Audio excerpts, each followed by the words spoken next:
అండి, ప్రైజ్ అండి. దేవునికి మహిమ కలుగును గాక. నేను ఒక విషయం మీతో పంచుకోవాలనుకుంటున్నా. చాలామంది చర్చిలలో మాకు పాటలు ఇవ్వలేదు అని చాలా బాధపడతాడు.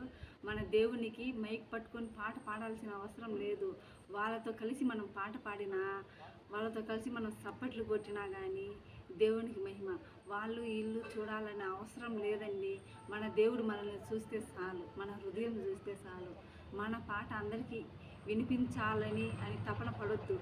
మన పాట దేవునికి వినిపించాలా. మన బాధ ఒకరికి చెప్పనవసరం లేదు. మన బాధ దేవునితో చెప్పాలి. పక్కన వాళ్ళకి చెప్తే మన ముందు మంచిగానే చెప్తారు.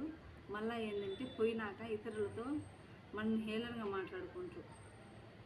మనం అలా చెప్పుకోవద్దు. మన బాధ అయినా, మన కష్టమైనా, మన సంతోషమైనా ప్రతి ఒక్కటి మన యేసయ్యకే చెప్పుకుందాం. మనకెవ్వరు సహాయం చేసేవాళ్ళు లేరు. మన దేవుడే సహాయం చేసేవాళ్ళు. అందుకే మనం ప్రతి ఒక్కరము ప్రతి ఒక్క సమస్య అయినా కానీ ప్రతి ఒక్క సంతోషమైన దేవునితో పంచుకొని దేవునికి మహిమను పరచబడును గాక. ఆమేన్.